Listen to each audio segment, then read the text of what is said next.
India cinema திரைப்படங்களில் வரும் தானே சில காட்சிகள். கலை மடக்குங்க தூக்குங்க. ரைட். 96 கிலோ குண்டு என்ற உடம்புல தூக்கி போடுறது. இலங்கையில் இரும்பு மனிதர்கள் அரக்க குல வம்சம் இருக்கா அப்படின்னு சொல்லி கேட்டீங்கன்னு சொன்னால் இன்னைக்கும் இருக்கு ஐயா மூலம். ஆனால் வெளியில தெரியல. இந்த அடிக்கு நான் சீமந்த தூக்கினேன். ஐயா இந்த 2 சீமந்த தாடியால் தாடியில் தூக்கி 150 கிலோ தூக்கிருக்கேன் நான் தாடியால். இப்போ தாடியில் சாண்டோ 2 பக்கெட் சீமந்த தூக்குறாருன்னு சொன்னால் தாடி கலண்டு விழுந்துடும். அப்படி விழுந்துருக்கு. சாண்டோக்கு எப்படி தைரியம் பாடுறதுன்றது இன்னி விரையில் பைசைக்கிளில் தூக்கினது. அதுக்கு 250 ரூபா எனக்கு பரிசு தந்தவங்க இந்த இரும்பு மனிதன் சின்னத்தம்பி செல்லம் அவர்கள். சாகச சக்கரவர்த்தி சாண்டோ செல்லம் சொல்லிக்காரு. எதை நீ நேசிக்கிறியோ அதே நேரத்தில் செஞ்சு முடியணும். மூண்டெழுத்தில் மூச்சு இருக்கும், முடிந்த விநாயகம் பேச்சிருக்கும் எம்ஜிஆர் சொல்லிக்காரு. அரக்கர்னு சொன்னா புராதன கதையில வச்சு போட்டு கெட்டவங்கன்னு சொல்லி அப்படி கிடையாது. அரக்கர்னு சொன்னா அதீத வீர சக்தி கொண்டவங்க, அதுதான் அர்த்தமே. ஸோ அப்படி ஒரு பரம்பரையில இன்னைக்கு உயிரோடு இருக்கக்கூடிய ஒரு மனுஷன் வந்து இவர் மட்டும்தான். கட்டிமா இருக்கு உங்களோட. எந்த யுத்தம் வந்தாலும் என்ன பின்னுக்கு விட்டு தான் அவங்க முன்னுக்கு போவாங்க. எங்களுக்கு நீங்க சாகணும் சாண்டு அதை கிங்காங் இப்படி பிடிச்சி இதான் இந்த பிரிட்டிஷ் கவர்மெண்ட். நான் உங்களுக்கு சாத்திக்கப்படுத்துறேன். பிரிட்டிஷ் கவர்மெண்ட் நடத்தக்க இந்த விளையாட்டு தான் இருக்காங்க. பிரிட்டிஷ் மட்டக்களப்பில் பிரிட்டிஷ் சாண்டோண்டா மிகவும் பெலன் பெற்றோரு இரும்பு மனிதன். மதிக்கப்பட வேண்டிய வரலாறு எல்லாமே வந்து மதிக்கப்படாம மறக்கப்பட்டிருக்கிறது. நம்மட இனத்துக்கு ஒரு வரலாறு. வியாபாரத்தில் போய் ஒரு விளையாட்டு ஒன்று காட்டிக்காரு. தங்கரராஜன் கல்வினா தங்கராஜ் யாருக்கும் தெரியாது. தங்கராஜ் ஒரு பொடியன் இல்லை, ரெண்டு விட்டு தாங்க எல்லாரும். அவர் தந்த வரம் இது. அதனால் இளந்தப்பன் சின்ன தம்பி சாண்டோ சக்கரவர்த்தி என்று மக்கள் வச்சிருக்காங்க. இந்த கையிலேருந்து இந்த கைக்கு மாற்றினான். அப்படிப்பட்ட ஒரு அரக்க பரம்பரையான மனிதர்கள். அப்பாட தகப்பற பேர் வந்து அரக்கன், 7 அடி மனிதன். இலங்கையில் மல்யுத்தம் நடந்ததா? இலங்கையில் இரும்பு மனிதர்கள் இருந்தார்களா? இலங்கையில் நடந்த உள்நாட்டு போர், சுனாமி, இது எல்லாத்துலேயுமே வந்து உயிர் தப்பி இன்னைக்கு ஒரு தனி இரும்பு மனிதனா சாண்டோ பரம்பரையில் உயிரோடு இருக்கக்கூடிய ஒரே ஒருத்தர் மட்டும் உயிரோடு இருக்கிறார்.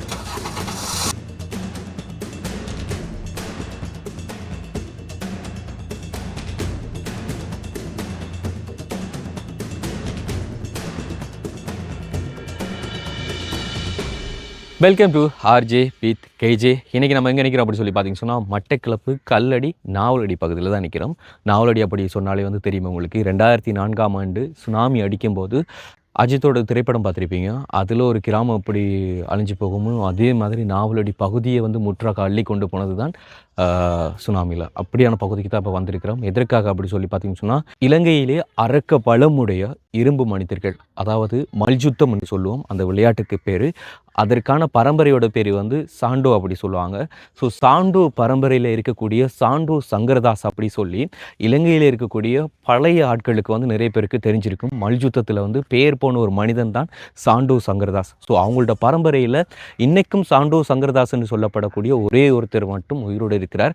அவரை பற்றி தான் இந்த ஒரு காணொலியில் பார்க்க போகிறோம். எத்தனையோ பேர் வந்து இலங்கையில் மல்யுத்தம் நடந்ததா, இலங்கையில் இரும்பு மனிதர்கள் இருந்தார்களா அப்படி சொல்லி கேட்கக்கூடிய பதிலுக்கெல்லாம் இந்த ஒரு காணொலி ஒரு பதிலாக இருக்க போகுது. ஸோ காணொலியை விளையாட்டுத்தனமாக வந்து தட்டி விட்டு போகாமல் கண்டினியூவாக வீடியோ பாருங்கள். இது நிறைய வரலாற்றுக்களை உள்ளடக்கக்கூடிய ஒரு காணொலியாக வந்து இருக்க போகுது. காரணம், இலங்கையில் நடந்த உள்நாட்டு போர், சுனாமி, இது எல்லாத்துலேயுமே வந்து உயிர் தப்பி இன்னைக்கு ஒரு தனி இரும்பு மனிதனாக சாண்டோ பரம்பரையில் உயிரோடு இருக்கக்கூடிய ஒரு மனிதனோட வரலாற்று அடங்கக்கூடிய ஒரு காணொலி அப்படிங்கிறதுனால விளையாட்டுத்தனமாக நினச்சிட்டு போகாமல் காணொலியாக முழுமையாக பாருங்கள். இந்த காணொலியை முழுமையாக பார்க்குறதுக்கு முன்னால் நம்மளோட சேனலுக்கு ஆதரவு தர விரும்பினீங்கன்னு சொன்னால் எங்கள் சேனலை சப்ஸ்கிரைப் பண்ணிவிட்டு அப்படி பெல் பட்டனை கிளிக் பண்ணுங்கள். இப்போ வாங்க வீடியோக்குள்ளார போகலாம். ஓகே, நாங்கள் சொல்லியிருந்தோம் தானே, இப்போதைக்கு அவருடைய அந்த பழைய வாழ்க்கையெல்லாம் மாறி எங்கேயோ போய் நிற்பாட்டிருக்குது நம்ம நாட்டோட பொருளாதாரம்.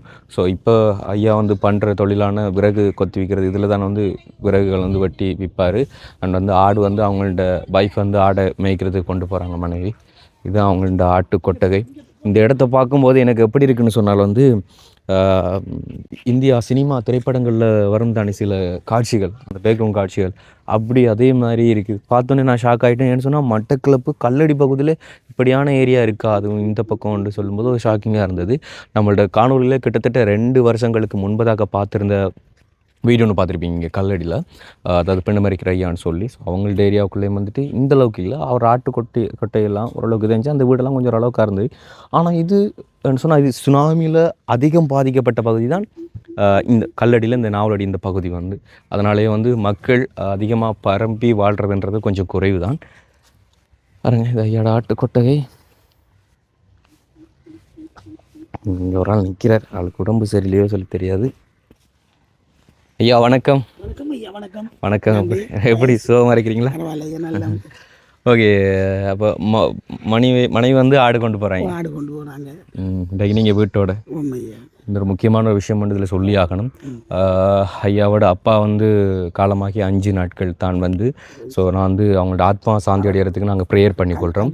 சின்ன தம்பி அவர்கிட்ட பேர் முரக்கட்டையில் கோவில் காளி கோவில் பூசாரியார். அவங்களும் உங்களோட மல்யுத்த பரம்பரையில் இருந்தவங்களா? அவங்க கொஞ்சம் பிளசாதியாக இருந்தவங்க. பீமன் என்ற அப்பாட பேர் வந்து பீரன், அப்பாட தகப்பற பேர் வந்து அரக்கன். கந்தப்பன் என்று சொல்கிறது அரக்கன். என் அப்பாட அப்பா தான் முதல் சனவலையை கண்டுபிடிச்சி மூட்டி வீசினவர். என் அப்பாட அப்பா தான் பல பேர் போன ஆள். 6'7" அடி மனிதன் உயரம். எங்கட அப்பாக்கோ சப்பாத்து இல்லை கடையில். அப்படிப்பட்ட ஒரு அரக்க பரம்பரையான மனிதர்கள், இரும்பு பலசாலிகள். அது அந்த சங்கதியிலே தான் சங்கரதாசி பரம்பரை. சங்கரதாஸ் என்றது என் பெத்தப்பா. என் அம்மாட சொந்த அத்தான் நொச்சிமுனை. என் அம்மம்மா வந்து நொச்சிமுனை. நான் பிறந்தது முரக்கட்டாஞ்சேனு. Right, okay. அப்படி நம்ம இருந்து சில விஷயங்கள் வந்து பேசுவோமா? ஓகே. அதுக்கு முன்னால் வந்து நான் காண்பிக்கிறேன் பாருங்கள். வந்து ஐயாவோட வீடுகள்லாம் வந்து பெரிய வீடுகள்லாம் கிடையாது. அவங்களோட பின்புலம் வந்து இவ்வளவு தான். ஒரு காலத்தில் எவ்வளவு பெரிய மல்யுத்த வீரராக இருந்த ஐயா வந்து இன்றைக்கி வாழ்ந்து கொண்டிருக்கிற அவரோட வாழ்க்கை நெறி வந்து இதுதான். இந்த ஒரு வாழ்க்கை தான் வந்து. அண்ட் இப்போ முன்னாடியே நம்ம இருந்து பேசுகிறதுக்கு முன்னால் அந்த குண்டை பார்த்துருவோமா? அப்போ இந்த பைசைக்கிள் ஐயா இதெல்லாம் நான் பயணம் செய்கிறேன். டவுனுக்கு போகிறேன். இப்போ காற்று போயிடுது. 2 பைசைக்கிளும் காற்று போயிடுது. இங்கே பைசைக்கிள் கடை இல்லை. இங்கே கொஞ்சம் கஷ்டம். நாங்கள் கடும் கஷ்டப்படுறோம். சலுங்கூட இங்கே இல்லை. பஸ்ஸு கூட போக்குவரத்துக்கு இல்லை. வா பெரியவர்களுக்கு இதெல்லாம் பெரியவர். நான் அந்த நாளையில குனிகள் அந்த நினைவு இதெல்லாம் நான் இந்த உடம்புல போடுற குண்டு. இதை தூக்கி பெரியவர் நான் கையில் இந்த கையால் எடுத்து இந்த கையிலேருந்து இந்த கைக்கு மாற்றினான். இப்போ எனக்கு இந்த கையை பாருங்க, வெடிப்பட்டு இது வெடிப்பட்டு இது பெரிய வெடி. இதை நான் தூக்கி பார்க்கலாமா? எஸ் தூக்கி பார்க்குறவா? சத்தியமான முடியும். ஐயோ, இடுப்பு பிடிச்சாலும் பிடிச்சிருக்கும். அது தூக்கையெல்லாம் இருக்கு. இது எத்தனை கிலோ இருக்கும் ஐயா? 96 கிலோ. அந்த அரிக்கு 51 ராத்தல், 55 ராத்தல். அடுத்தது இது 55 ராத்தல். இதெல்லாம் உடம்புல போடுறது. இதை 2 பேர் சேர்ந்து தூக்கி போடுவாங்க என்ற உடம்புல. இது தூக்கலாம் பிரச்சனை இல்லை. அது தூக்கு உயர்த்திலாம் இருக்கு. அப்படி அப்போ அந்த சங்கிலி அந்த குண்டெல்லாம் அதெல்லாம் வந்து இப்படி கை மாத்துறது. இதெல்லாம் கை மாத்துற குண்டு தான். இதெல்லாம் இப்படி போட்டு இந்த கைக்கு பிறகு எனக்கு ஒரு டைம் தாங்க. எங்கட அப்பாட இதை தூக்கம் முடிஞ்ச பிறகு நாம் ஒரு சின்ன நிகழ்ச்சி உண்டு. நான் உங்களோட இதில் ஒளிபரப்பேன். கண்டிப்பாக அதை செய்யணும். நீங்கள் வருங்காலத்து சங்கதி. நீங்கள் கண்டிப்பாக என்ன சொன்னால், நாங்களே இது வரைக்கும் திரைப்படத்தில் தான் பார்த்துருக்கோம். இன்னைக்கு நேரில் பார்க்குறது எங்களுக்கு ஒரு வரப்பிரசாதம். சரிங்க, அப்போ நம்ம நின்று கொண்டிருக்காமல் இருந்து உங்களோட வாழ்க்கை விஷயம். ஓகே. உண்மையில் சாண்டோ சங்கரதாஸின் பரம்பரை. ஆனால் உங்களை இன்னைக்கு வரைக்கும் இங்கே சாண்டோ சங்கரதாசன் சொன்னால் தான் வந்து தெரியுது. அதில் தான் அடையாளப்படுத்தி வச்சுருக்காங்க. அப்போ உண்மையில் மல்யுத்தம் அப்படிங்கிறது வந்து இலங்கையில் இருக்கான்றது வந்து எங்களுக்கு தெரியாது. இது வரைக்கும் திரைப்படங்களை தான் பார்த்துருக்கிறோம்.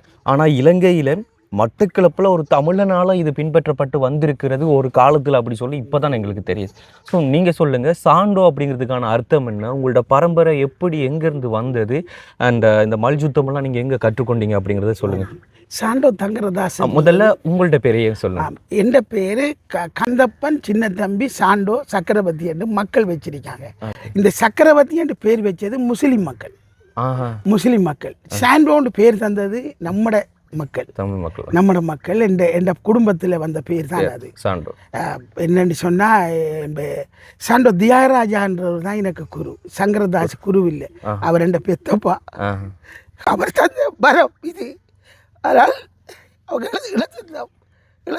இழந்த பிறகு அவர் சொன்னவரை நீ தான்டா என்ற மாமா, நான் சின்னாள். நான் வந்து காய்ச்சட்டைக்கு ஊசி ஊற்றி 2ஆம் ஆண்டு படிக்கிறேன். நான் படித்த குறைவு 5ஆம் ஆண்டு மட்டும் தான் போனேன். எனக்கு ஊக்கம் வந்து இந்த கலையில் தான். இந்த கலையில் அவர் ஒரு சுவானந்தாவில் ஒரு புரிஞ்சுக்குள்ள இருந்தவர். தியாகராஜான்றவர் அவர் மிகவும் மனித இனத்தோட நடக்கையும் ஒரு எறும்பு போனாலும் அது கூட அண்ணுவார். அந்த எறும்பை மிதிக்க கூட அண்ணுவார். உயிரை மதிங்க எண்ணுவார். அது மாதிரி அவர் ஒரு ஒரு இனத்துக்கு ஒரு கலைக்கு ஒரு குரு தான். ஏற்பட்ட மாணவருக்கும் இல்லாத ஒரு மட்டக்களப்பு மாவட்டத்தில் கிழக்கு மாநிலத்தில் முஸ்லீம் என்ற பாதுபாடும் இல்லை, சிங்களவர் என்ற பாதுபாடும் இல்லை, தமிழர் என்ற பாதுபாடும் இல்லை. அவருடைய பயிற்சி பெரிய கோதாவில் பெரிய கடலைப்பானை வச்சு பயிற்சி கொடுத்து கொண்டே கடலையை சாப்பிட்ற பச்சை கடலை ஊற போட்டு அதுக்கு பிறகு 12-10 மணிக்கு பிறகு கிடாரத்தில் போட்டுருவார். போட்டால் அந்த அவங்க சாப்பிடுத்து பயிற்சி பழகிது பேக்கிலையும் எடுத்துட்டு போகிறதான். அப்படி ஒன்று செஞ்சவர் அவர் சாண்டோ தியாகராஜா. சங்கரதாஸ் தான் இந்த கலையை கொண்டு வந்தவர். சாண்டோ தியாகராஜாட அது சாண்டோ தங்கரதாஜிட கூட பிறந்த மருமகன் சாண்டோ சங்கரதாஸ் அக்கக்காரிடம் மகன் தியாகராஜா. அந்த கலையை அப்படி எவர்கிட்ட கொடுத்தார். ஒப்பிசத்தை தூக்கி இதை வச்சு கொள்ளுங்க. அவரு மக்களுக்கு மட்டக்களப்பு சிறைச்சால் இந்த ஜெயில் இந்த பிரஸ் இந்த ஜெயில் காட்டு அவர்கிட்ட பழகினாக்கெல்லாம் கூட இருக்காங்க. அவர்கிட்ட பழகினாக்கெல்லாம் கூட எடுபட்டவங்க. அவர் அப்படி ஒரு திறமைசாலியும் நல்ல மனுஷனும். ஆனால் சங்கரதாஸ் என்றவர் ஆரம்பத்தில் என்ன செஞ்சார், பர்ம குடும்பம் அவருக்கு சாப்பாடு காணா கூட சாப்பிடுவார். அப்போ அவர் என்ன செஞ்சார், இந்த தண்ணி கப்பல் இந்த இங்கே வாரதாம். அந்த நாளையில் பிரிட்டிஷ் கவர்மெண்ட் கேட்க வாரதாம் இலங்கைக்கு. ஸ்ரீலங்காவில் வந்து சாமான் கொடுத்து திருப்பி போகிறதாம். அதில் அவர் பேசாமல் உள்ளுக்கு பூந்துத்தாராம் சங்கரதாஸ் என்றவர். பூந்தா அவருக்கு அந்நேரம் வந்து 8, 9, 10 வயசு இருக்குமாம். அப்போ போய் தாய் தகப்பெல்லாம் இங்கே தேடிச்சிருந்தா தங்கரதாசை காணலை. இவருக்கு இந்த களவு வழியால் இளநீ குடிக்கிறவர் மரத்துகளில் ஏறி ஒரு நாளைக்கு 50 மரம் ஏறி வரான். உடல் பயிற்சிக்கு 50 மரம் ஏறி தலைகள் அகரங்கு வரான். அப்படி ஒன்று பட்ட பயிற்சி பெற்றாலாம் சின்னனில். அப்போ இவர் போன எல்லாரும் தேடி போட்டு விட்டுத்தாங்க. தேடி போட்டு விட்டா மரம் விடுறானே நம்ம இடம். அப்போ விட்டாச்சு. தங்கரதாசன் கண்டிப்பாக தங்கரதாசன் யாருக்கும் தெரியாது.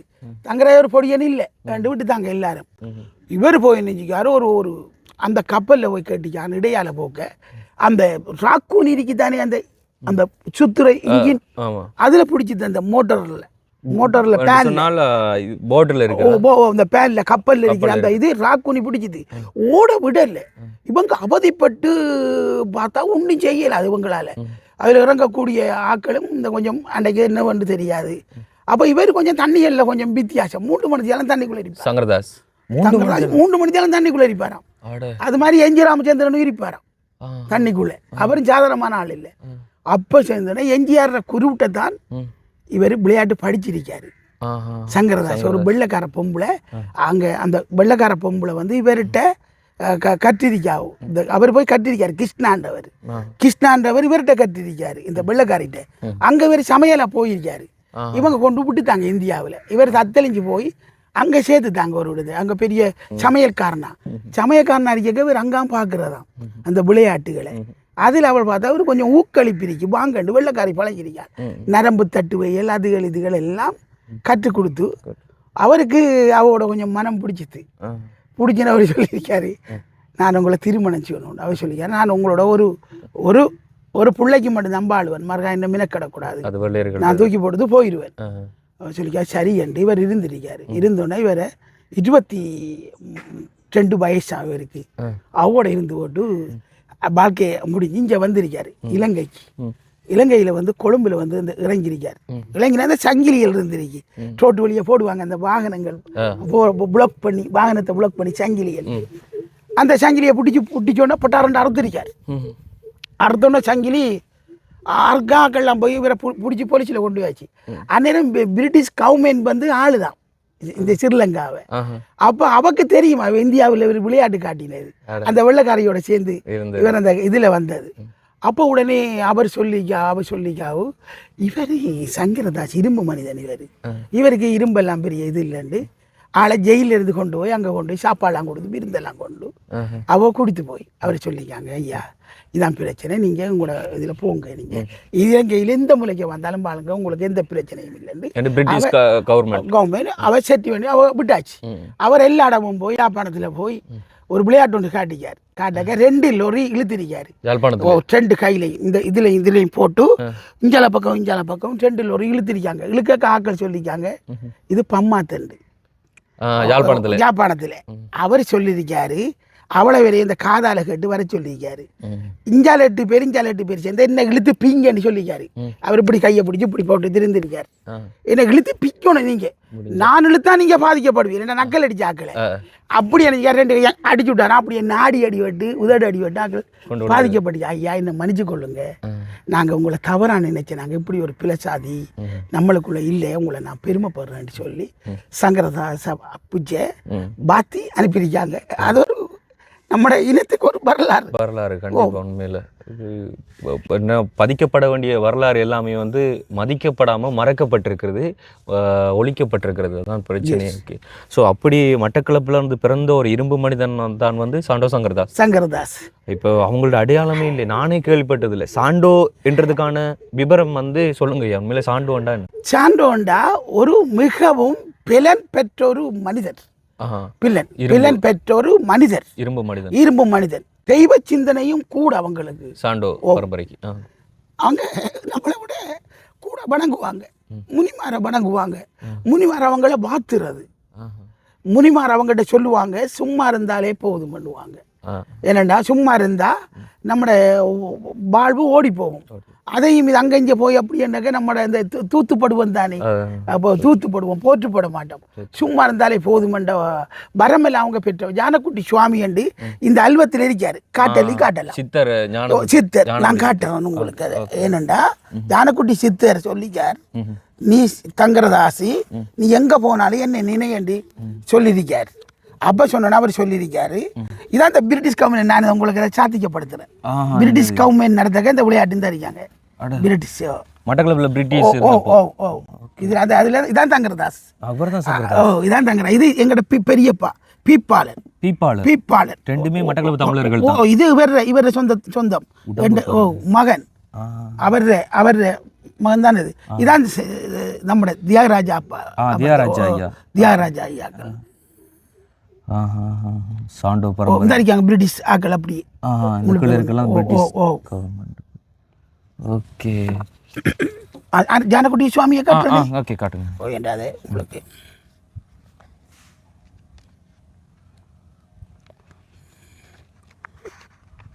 இதெல்லாம் இந்த எங்கட அப்பாச்சிட்ட விளையாட்டு படிச்சவங்க வைரமுத்து, அப்படி இப்படி இவர் கீர்த்திதாஸ் ஜீப்பிழுத்தவர். இவர் 1970ஆம் ஆண்டு. இது வந்து ராஜரட்னம் இப்ப இருக்கார் நோச்சி முனையில. இது கண்டது இது உங்கள்ட்ட கட்டணும். சின்ன தம்பி செல்லம் நாவலடி 50 வயதுல 1951. இப்போ உங்களோட வயசு? இப்போ எனக்கு 63, 64 தொடங்குது.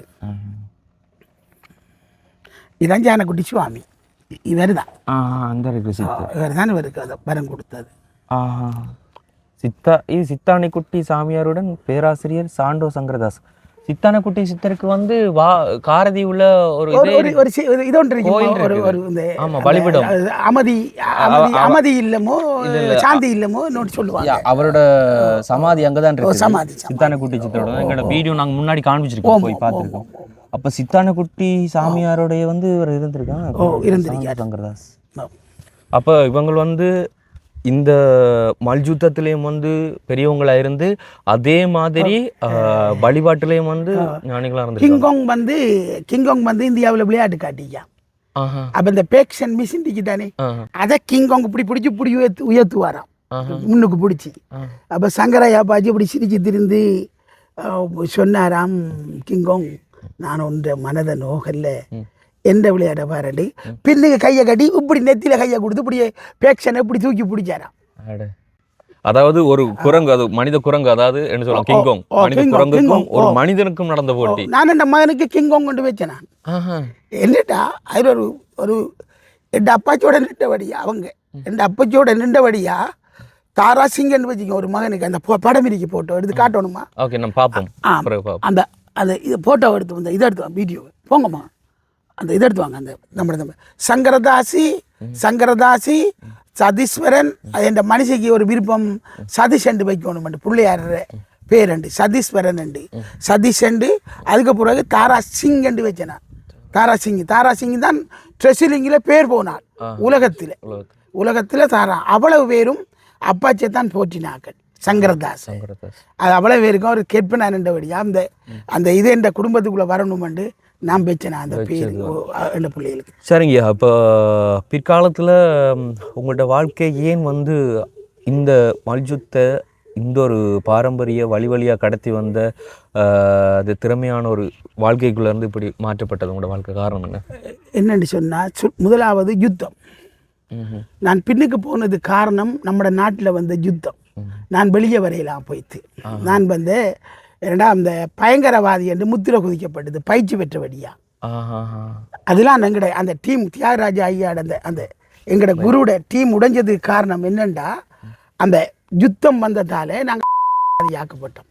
அப்போ நாங்கள் யுத்தம் வந்தால் தமிழரில் நீங்கள் ஒரு பயிற்சி பெற்ற ஆளுன்றதுனால அப்படி ஒரு முத்திரை குற்றப்பட்டது. பிறகு நான் வந்து அங்கே இருக்க என்ன செஞ்சதுன்னு சொன்னால் இந்த இயக்கம் இப்படி ஒரு மனிதன் இருக்கான் பிளசாதி என்று இது போட்டில் மோட்டர் வைக்கில ஏற்றி தூக்கணும். மோட்டர் வைக்கில் எடுத்து போட்டுக்கு தூக்கி வைக்கணும். அப்போ அவங்க 4-5 பேர் நிற்க சொன்னாங்க, அந்த அந்தாரிக்காரி சாண்டை கூப்பிடுங்கண்டு. அப்போ நான் வந்து தூக்கி வச்சேன். உடனே அந்த கேப்டன் சொன்னார், ஹீரோஸ் உருவாகி வருது, நீங்கள் எங்களோட வாரீங்களாண்டு. நாங்கள் சார் நான் வாரேன் சார். அவர் ஒரு இன்ஜினியர் கரண் அண்டு ஹீரோஸ் இயக்கத்தில் கரண் அண்டு கனடாவில் இருக்கார். அப்போ அவர் சொன்னார், நீங்கள் என்னோட வரீங்களான்னு. நிச்சயமாக நான் வாரேன் சார் என்றது. நான் அவங்களோட போனேன். போய் அவங்க பயங்கரமாக கவனிச்சாங்க. அவங்க நான் சாப்பிட்டவரும் அவங்க சாப்பிடுவாங்க, அவங்கள தான் கவனிக்கிறேன் என்ன கவனிச்சாங்க. அப்போ சொன்னாங்க, எந்த யுத்தம் வந்தாலும் என்ன பின்னுக்கு விட்டு தான் அவங்க முன்னுக்கு போவாங்க, எங்களுக்கு புறா நீங்கள் சாகணும் சாண்டு உண்டு. அப்போ அப்படி ஒரு விசுவாசத்தை அவங்க என்னட்ட காட்டினாங்க.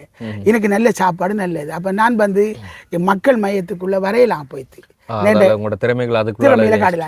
ஜீப்பு புதஞ்சா இழுக்கிறதுக்கு என்ன கூட்டிட்டு போவாங்க, பஸ் புதஞ்சா என்ன கூட்டிட்டு போவாங்க. என்ற இயக்கத்தால் கூட்டிட்டு போய் நான் வந்து அந்த அடுத்த கட்சிகளுக்கு நான் உதவி செஞ்சேன். வாகனம் புதஞ்சா இன்றைக்கு கண்டாலும் என் சதுரம் துடிக்கும், ஏலாட்டியும் என் சதுரம் துடிக்கும்.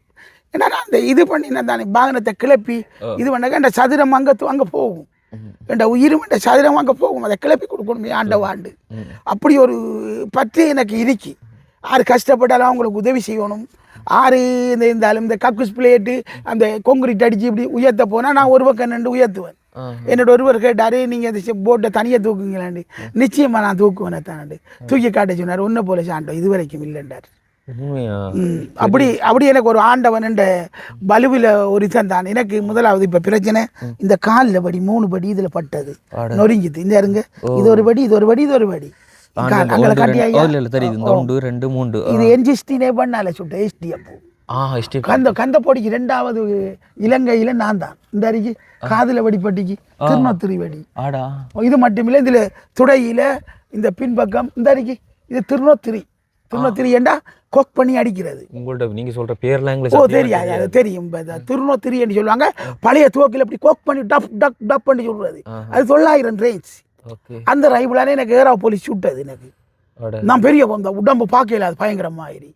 ஒரு அவங்களுக்கு அந்த என்ன கண்டோனே பெட்டி தான் பேச்சுவாங்க. ஓபியம் பரண்டு இருந்தது. இதெல்லாம் இந்த ஒரு இரும்பு உடம்பால தாங்கிருக்கீங்க. நான் இந்த பல பெட்டியே இருக்கேன். இந்த முதுகை நான் காட்டலாமா? ஓகே. இந்த முதுகெல்லாம் பெரிய காயங்கள், வெடிப்பட்ட காயங்கள்.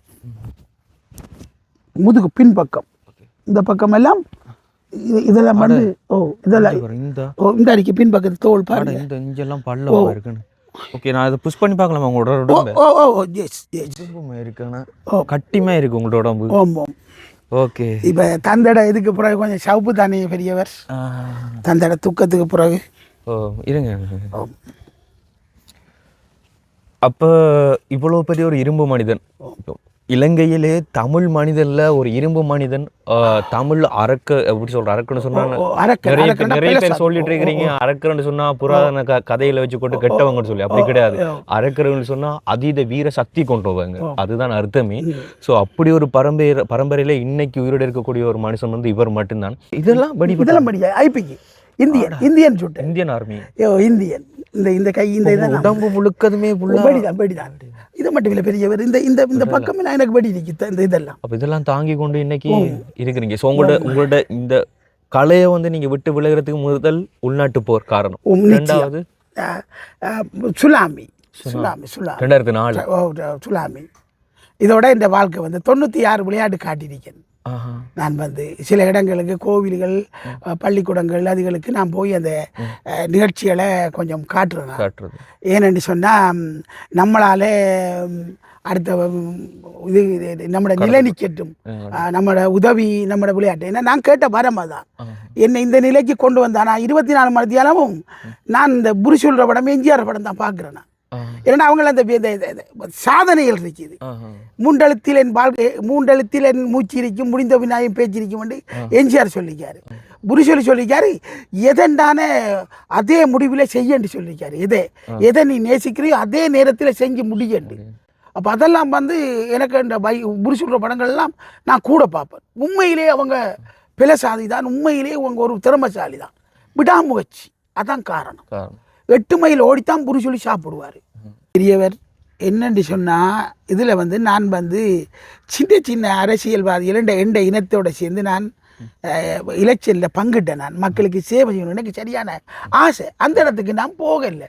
998 வாக்கு எடுத்த நான் 11,800 வாக்கு எடுத்த நான் நங்குர சின்னத்தில் கேட்டு இனம்மா என்ற கூட்டா சேர்ந்து கேட்டு நாங்கள் இப்படி பல தடவை நான் கேட்டு வந்தேன். நான் பல தடவை கேட்டு வர கொஞ்சம் வாக்கால் நான் 60 வாக்கு 12 வாக்கு அதில் தட்டுப்பட்டிருக்கேன். மாகாண சபை நம்பரில் நான் ஒரு நம்பராக இருந்தேன். நான் 93 நான் மட்டக்களப்பு மாவட்டத்தில் நான் ஒரு நம்பராக இருந்தேன்.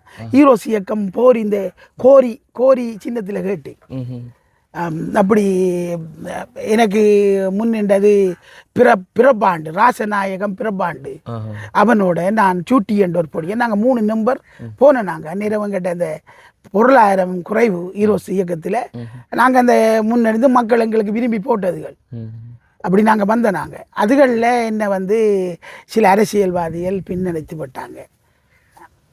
உண்மையில் அரசியல் பின்புலங்களும் வந்து ஒரு மனிதன் வந்து வெளியில் வாரதும் வெளியில் வராமல் இருக்கிறதும் அரசியல் முக்கியம், நல்லதொரு அரசியல் முக்கியம். ஆனால் இப்போ நம்மளோட நாட்டை பொறுத்த மட்டும் இந்த அரசியலை நம்புறது நம்பக்கூடாதுன்னு தெரியாது. அதான் பிரச்சனை. நம்ம இப்போ பொலிட்டிக்கலுக்குள்ளே போக வேணாம், இது வந்து ஐயாவோட திறமை சார்ந்தது. ஸோ இதுக்குள்ளாரே வந்து முழுக்க போவோம். இது வரைக்கும் உங்களை மீடியா ஊடகத்துறை அப்படிங்கிற சார்பில் யாரும் தேடி வந்தது இல்லையா? என்ன அப்போ இந்த தேடி ஊடகம் பண்ணுறதுல ஆரம்பத்தில் வந்து அந்த உங்களோட அந்த பத்திரிகையில் பார்த்தீங்க, ஆமாம், அவங்க வந்திருக்காங்க. அதாவது எப்படின்னு பார்த்தீங்கன்னு சொன்னால் இலங்கையில் இந்த மஞ்சள் கலர் பத்திரிகை வந்து அந்த காலத்தில் அப்போ அதாவது வந்து இதென்ன இங்கே இந்த பத்திரிகைன்ற பேர் என்ன, பத்திரிகையோட பேர் கூட இல்லை இதில், இளவரசியா? இளவரசி தான். ஓகே, இளவரசி பத்திரிகை. இது வந்து எத்தனையாம் ஆண்டுக்குரியது வந்து பார்த்தீங்கன்னு சொன்னால் சாகச சக்கரவர்த்தி சாண்டோ செல்லம் அப்படின்னு சொல்லி செல்லமா வந்து அழைச்சிருக்கிறாங்க. சாண்டோவுக்கு வந்து செல்லமான ஒரு செல்லப்பிள்ளை அப்படின்னு சொல்லி 2002ஆம் ஆண்டு 4ஆம் மாதம் 15ஆம் தேதி நாங்கள் பிறந்து 2 வயசு 2002 சொன்னோம். நாங்கள் பிறந்து 2 வயசு. அப்போ வந்த பத்திரிகை, அப்போ வந்த ஊடகத்தில் அப்போதான் ஐயா வழியில் வந்திருக்காரு. இதுக்குள்ள இந்த உலகத்துல பேர் போன ஆட்கள் இருக்காங்க. இந்த இளவரசி இவ பேர் போனாள். இவ உலகத்துல இவங்க காபரே டான்சரின் கண்ணீர் கதை. அட இதில் இவங்கெல்லாம் யாருன்றதே தெரியாது இப்போ இல்லை. இந்த ஆனாலும் இந்த 2002ஆம் ஆண்டு பத்திரிகையை நீங்கள் இப்போ வச்சிருக்கீங்க. ஐயா ஒரு விளக்கம் சொன்னார். உங்களோட மருமகளோ யாருன்னு சொல்லி ஏதோ மகள் இந்த மச்சால்ற மகள். அது அடுத்தது காட்டுறேன் நான்.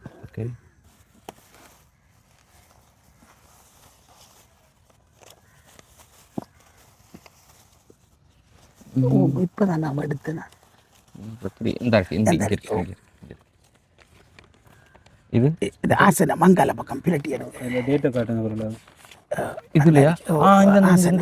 இந்த அடிக்கு நான் சீமந்த தூக்கினார். ஐயா இந்த 2 சீமந்த தாடியால தூக்கி தாடி மாய்த்துல மட்டு நகரின் சாண்டோவின் சாகசம் 2004ஆம் ஆண்டுக்குரியதா இல்லை எத்தனையாம் ஆண்டு? முன்னுக்கு போட்டு முன்னுக்கு திருப்பி 2006க்கு பிறகு இந்த 2008ஆம் ஆண்டு. அதாவது போர் முடியறதுக்கு 1 வருஷத்துக்கு முன்னால இந்து சமுத்திரத்தின் முத்தாம் இலங்கையின் கிழக்கு கரையான மீன்பாடும் தேனாடாம் மட்டுமா நகரினிலே நலமாய் அமைந்த நாவலடி கிராமத்தில் உடல் பலத்தாலும் மனோபலத்தாலும் தனது வீரதீர செயல்களை காட்டி மக்கள் மனங்களை கவர்ந்து கொண்டிருக்கின்றார் அக்கிராமவாசியான இரும்பு மனிதன் சின்னத்தம்பி செல்லம் அவர்கள். சின்னத்தம்பி செல்லம் அவர்கள், அதாவது இந்த சாண்டோ பரம்பரையில இலங்கையில மட்டக்களப்புல இன்னமும் உயிரோடு இருக்கக்கூடிய ஒரு இரும்பு மனிதன் இவர் மட்டும்தான். இலங்கையில இரும்பு மனிதர்கள் அரக்ககுல வம்சம் இருக்கா அப்படி சொல்லி கேட்டிங்கன்னு சொன்னா இன்னைக்கும் இருக்கு ஐயா மூலம். ஆனா வெளியில தெரியல. ஸோ ஊடகங்கள் வந்து கடைசியாக 2008ஆம் ஆண்டு தான் பத்திரிகையில் அவங்களை வெளிப்படுத்தியிருக்கிறாங்க. அதுக்கு பிறகு வந்து எவ்வளவோ தொழில்நுட்ப வளர்ச்சிகள் வந்துட்டு, அதாவது 2008 சொன்னாலும் வந்து ஸ்மார்ட் சிஸ்டம் வரல அப்போ கூட. இப்போ ஸ்மார்ட் சிஸ்டம் வந்துட்டு, கையிலெல்லாம் ஸ்மார்ட் ஃபோன், வீட்டில் இருக்கக்கூடிய டிவி ஸ்மார்ட் டிவி அப்படின்னு சொல்லி வந்துட்டு, அதுக்கப்புறம் வந்து எந்த ஒரு மீடியாவும் உங்களை வந்து பார்க்க வரல. ஆட கடவுளே. அப்போ இப்போ இது வந்து உண்மையில் இலங்கை வம்சத்தில் இலங்கையில் இருக்கக்கூடிய தமிழர்களுக்கு மிக பெருமையான ஒரு விஷயம் ஐயாவோட இந்த சாகசம். நான் என்ன சொல்கிறேன், உண்மையில் எந்த கண்ணில் வந்து இப்போ இன்னும் கொஞ்சம் போனால் ஐயாவோட கதைகளை கேட்டால் கண்ணீர் வந்துடும். அதே மாதிரி இது பார்க்குறவங்களோட கண்ணிலையும் வந்து கண்ணீர் வந்துடும். அந்தளவுக்கு வந்து மறைக்கப்பட்டிருக்கிறாங்க, வேற மறைக்க வச்சுருக்கிறாங்க. ஸோ சொல்லுங்கள், அதாவது ஃபஸ்ட்டு வந்து யுத்தத்தால் உங்களுடைய இந்த காலை வந்து மறைக்கப்பட்டது. இரண்டாவது சுனாமி, இளமர காய்வாக மறைக்கப்பட்டது எங்களோட கலைகள். அடுத்தது நாங்கள் அதுக்கு பிறகு கொரோனா வந்து எங்களை அடக்கத்துக்குள்ளே வச்சிருந்தது, உசும்பாம. அதுதான் முதலாவது காரணம், கொரோனா. கூடி ஆக்களோட பேச இயலாது, நீங்கள் நண்பர் என்றாலும் நான் உங்களுக்கு கிட்ட இருந்து அன்பு காட்ட இயலாது, அரமணிக்க இயலாத ஒரு இதை கொரோனா கொண்டு வந்தது. அதுதான் இலங்கைக்கு ஸ்ரீலங்காவுக்கு சுனாமியை விட சூறாவளியை விட பெரியொரு பாதிப்பு கொரோனா. அதோட நாங்கள் எண்ணம் உங்களோட தான் சேர்ந்துருக்கோம், இன்றைக்கு உங்களோட தான் அன்பு காட்டி பேசிக்கிறோம்.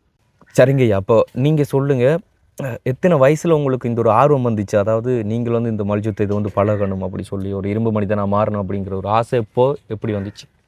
எனக்கு வந்து என்னென்னு சொன்னால், நான் 3ஆம் ஆண்டு படிக்க எனக்கு ஒரு 8 வயசு. அப்போ எங்களோட ஐயா வந்து இந்த வீட்டை வந்தவர். அங்கே ஒரு ஆள் மோசம் போனவர், பூவார் ஐயாண்டு, அவர் ஒரு அதிபராக இருந்தவர். அவர் இவர் சொந்த அத்தான், இந்த தியாகராஜா ஐயாட எனக்கும் சொந்தம். வந்து சொன்னார், பேராண்டி பாவம் போவோம். நான் பாருன ஐயாண்டு உடனே எங்கள் அம்மா அவங்களுக்கு தெரியாமல் நான் காய்ச்சடியோட அவர்கிட்ட எடுத்தேன். அவர் வந்து போதாவில் விட்டார். இதான் வெயிட்டு, இதான் ரெஸ்லிங் பாரு, இவங்களை பார்த்து பழகண்டு. நான் குந்தி திரிந்து பழகினேன்.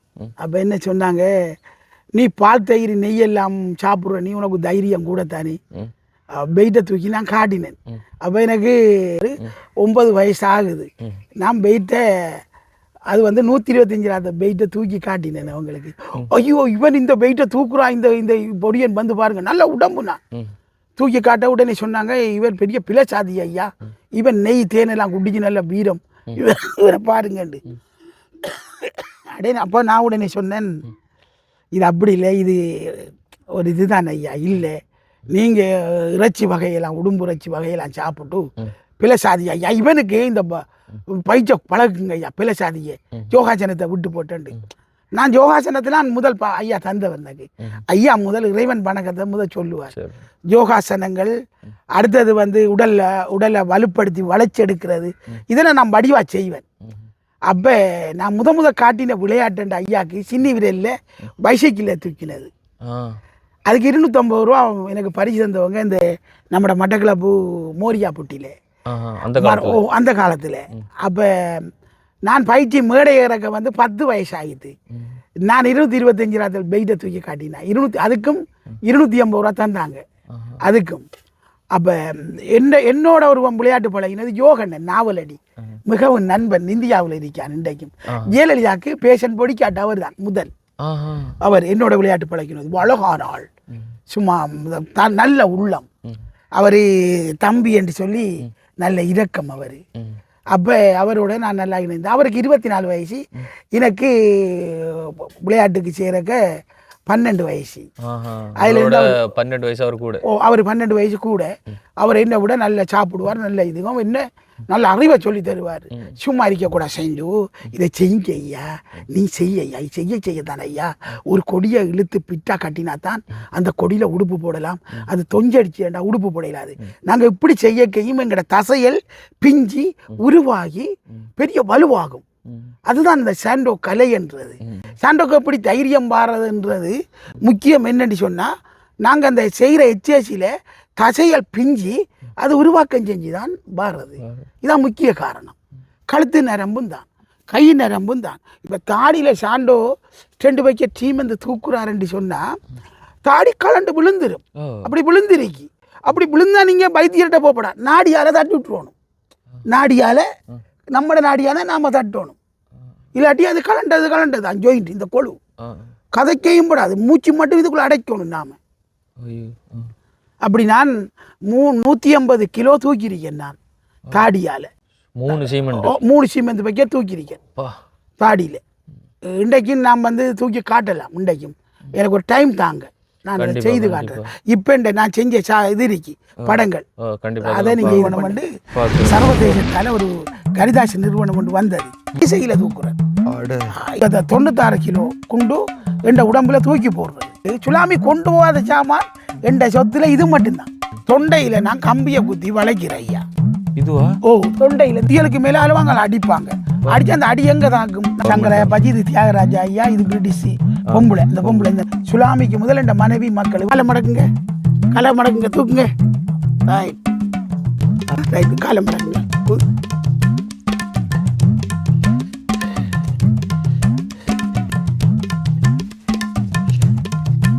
நம்ம குண்டு வீசுறதுக்கு வந்து வீசுறது 6 கிலோ.